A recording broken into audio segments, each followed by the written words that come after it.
Hello friends, this is Vinod Pandya from SVGMS Block Sagwada. Welcome to the History Chapter 3, The Making of a Global World. We are in the second lesson, the 19th century, from 1885 to 1914. So here we go. During 19th century, the world changed profoundly all over the globe, and there had been a rapid changes all over the world: economic, political, social, cultural and technological changes took place everywhere in the world, and they are interacted in a complex ways to transform the whole world into a new era. So let's begin. The economist that is identified three types of flow, and that is the flow of trade, the flow of labor, and the movement of capital. First, flow of trade, that is going to be happen, that trade in clothes and trade in cotton and that is metals all over the world. Second, the flow of labor. When trade there are going on all through the world, it requires a lot of labor, and people cross over the boundaries of the continent and one nation to another. And second, movement of capital. So if the trade flourish, it requires a lot of more capital as well. So in this changing pattern of the world, we are going to finalize all these things, all the three flows. The chapter is dependent on these three flows. Friends, there are important things, the changing pattern of food production and consumption in industrial Europe. Let's see. Industrial Europe में किस तरीके से जो changing pattern हुआ. Traditionally, countries wanted to be self-sufficient in food production. सभी country ये चाहते हैं कि food production में self-sufficient होना चाहिए, और ऐसा होना भी हर कंट्रीज के लिए जरूरी भी है. But in the 19th century Europe, the things are different. In 19th century Britain, self-sufficiency in food meant lower living standard and social conflict. Why was this so? 19th century के Britain में self-sufficiency in food, आत्मनिर्भरता food production में, उसका मतलब they thought that this is a lower standard of living. Why was this so? Let's see. We begin. First, a good place to start, that is 19th century Britain. Population growth from the late 18th century had increased the demand for food production of food grains in Britain. Late 18th century or in the beginning of the 19th century, there had been an absolute increase in population. पूरे Europe में, including England, Britain, the population grew fastly, and that requires a lot of food grains. The demand of food grains increased very high. As urban centers expanded and industry grew, the demand for agricultural products went up. उसके साथ साथ during the industries grew very fast in Europe, particularly in England. And when industries requires a lot of raw material, so when industries grew, agricultural products, they demanded a lot of agricultural products as well. So that food prices and food grain prices going up. Second, under pressure from landed groups, the government also restricted the import of corn. उसके बाद landed groups ने government के ऊपर ये pressure किया कि आप food grains को इंपोर्ट करना बंद कर दें. When food production rises rapidly and import of the food was closed by the government, British government, and that requires the prices of food grains going up very high. उससे food grain के prices बहुत बढ़ गए, and the law allowing the government to do this were commonly known as corn law. तो इस तरीके से government ने जिस तरह से फूड की इंपोर्ट, फूड ग्रेन्स के इंपोर्ट पर जो बैन किया, this is known as corn, उसको कॉर्न लॉ कहा जाता है। Now after that, unhappy with the high food grain prices, industrialists and urban dwellers, they forced the government to abolish the corn law. And finally, British government had to abolish the corn law. That means now British government could import the corn from the other countries. So first, the corn law, and just after that, abolition of the corn law. These two things. After the corn law were abolished, food could be imported into Britain more cheaply than it could be produced within the country. जैसे ही corn law को abolish किया, तो now food grains could be they're imported from other countries in Europe, throughout the Europe, including America, Australia, whatsoever, and even Balkans. So food could be imported. Food दूसरे countries से import किया जाने लगा, and it could be imported cheaply what is produced within the country. यानी कि Britain में जो production हो रहा था फूड ग्रेन्स का, वो ज्यादा महंगा था, वो एक्सपेंसिव था, बल्कि जो फॉरेन कंट्रीज से इंपोर्ट किया हुआ फूड था वो ज्यादा चीप था. So the British agriculturist, they could not compete with the cheap food grains imported from the other countries. Vast area. The result was vast area of land were now left uncultivated. परिणाम ये हुआ कि Britain का बहुत सारे, now people left the agriculture. Vast area of the land they left uncultivated, and thousands of men and women and people, they are thrown out of work. They flocked to the cities or migrated to other overseas in other countries as well. So, friends, as food prices fell, consumption in Britain rose. After that, food prices fell. Food could be imported cheaply. And what happened? Consumption in Britain rose. Food grains consumption, it rose rapidly. From the mid-19th century, a faster industrial growth in Britain also led to higher incomes, and therefore more food imports. 19th century की मध्य तक आते आते Britain में, due to industrial revolution, industries were everywhere there, and that way economically people become very sound, and that is food could be imported very easily around the world. In eastern Europe, Russia, America, Australia, lands were cleared and food production expanded to meet the British demand.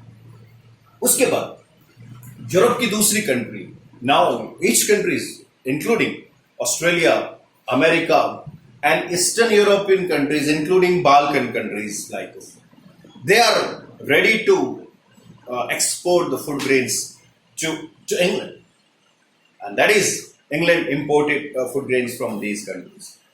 It was not enough merely to clear lands for agriculture. सारे countries से food grains Britain import कर रहा था, and they are cheap for as well. वो उनके production से सस्ता भी था, but production in food, it is not sufficient. Now after producing food grains, it has to be exported to Britain, and it requires many more things. बहुत सारी चीजों की जरूरत पड़ती थी फूड ग्रेन्स प्रोडक्शन करने के पश्चात. Like railways were needed to link the agricultural region to the ports. क्योंकि जहां पे फूड ग्रेन्स प्रोड्यूस किया जाता था, क्योंकि food grains production it was meant for the export, उसको एक्सपोर्ट किया जाना था ना. उसके बाद फूड ग्रेन्स को सी पोर्ट तक लाया जाना था, एंड इट रिक्वायर्स रेलवेज. उसके लिए रेलवेज की जरूरत पड़ी. So roads, railways constructed everywhere.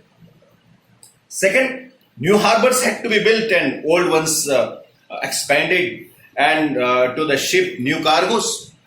नए हार्बर्स बनने लगे, नए कार्गोस उस पर बने, and people had to settle on the lands to bring them under cultivation. और उसके बाद जो लोग कल्टीवेशन कर रहे थे, now many people settled there to start cultivation. But this meant this is इस तरह का जो प्रोडक्शन था वो डिफरेंट था. Formerly, a farmer cultivating its own land for his own purpose, for his family purpose. But now this type of production was entirely different. These are the land, big farms cleared off. People cleared off the forest, jungle, and they were changed into cultivated area.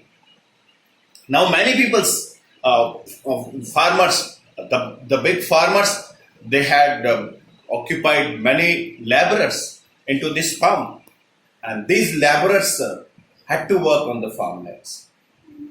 So all these activities in turn required capital and land.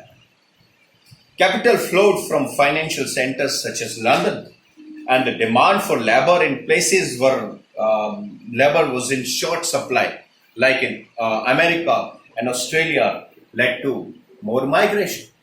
So the London, this is the business center, and capital flows from cities like London. And some of the places of the world, like Australia, America, etc., they are in short, labor was very short. And that is why forced labor from Balkan countries, from Africa, from Asian countries were kept there.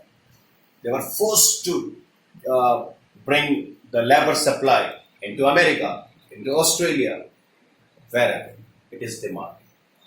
That's why all the three flows we have studied in this chapter. Friends, nearly 50 million people migrated from Europe to America and Australia in the 19th century. And all over the world, 150 million people are estimated to have left their homes, crossed the oceans and vast distance over the land in search of better future. So, thus by 1890s, a global agricultural economy had taken shape. Accompanied by complex changes in labor movement pattern, capital flows, ecologies and technology. Food no longer came from a nearby village or town, but thousands of miles away. अब इस तरीके से food केवल एक जगह से नहीं आता था. अब food has to be travel for long distances. अब फूड ग्रेन्स को भी लंबी डिस्टेंस पार करनी होती है. Sometimes it's cross the ocean, sometimes it was brought through railways to the harbor and to the port cities, etc. And then it was supplied to European countries where it is needed. So, all the things required food grains. When Britain requires food grains, it has to be railways, roads, harbors was built everywhere in Europe and Africa. Some of this, that is, when the labor was demanded in these countries, particularly the Eastern and Southern European countries, African and Asian countries, labor was forcibly brought there. Balkan countries से, Africa से और Asian countries से labour को वहां पर लाया जाता. इस तरीके से सारा ड्रामेटिक चेंजेस हुआ. Some of these dramatic changes, though on a smaller scale, occurred closer home in West Punjab. Here in ऐसे चेंजेस इंडिया में भी हुए.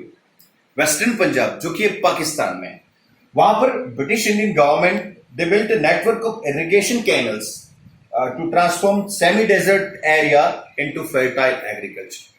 This is canal area.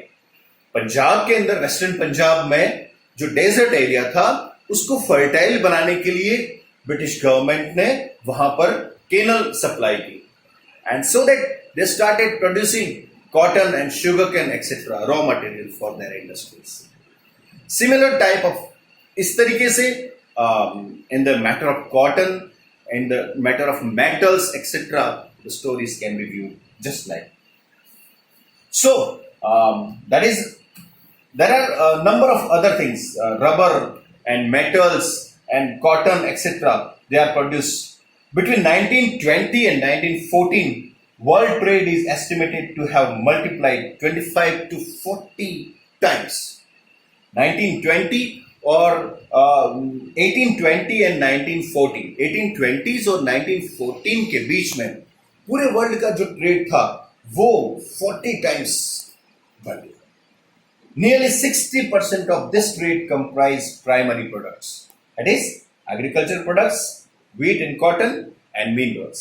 So this is all about the primary sectors. After that, friends, role of technology. What was the role of technology in all this? The railways, steamship, the telegraph, for example, were important inventions without which we cannot imagine the transformed 19th century world. Railways या telegraph या steamship के बिना हम 19th century की world का transformation सोच भी नहीं सकते.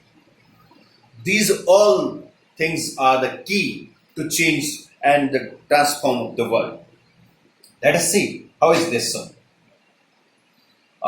Technological advances were often result of larger social, political, and economic factors. For example, colonization stimulated new investment and improvements in transport.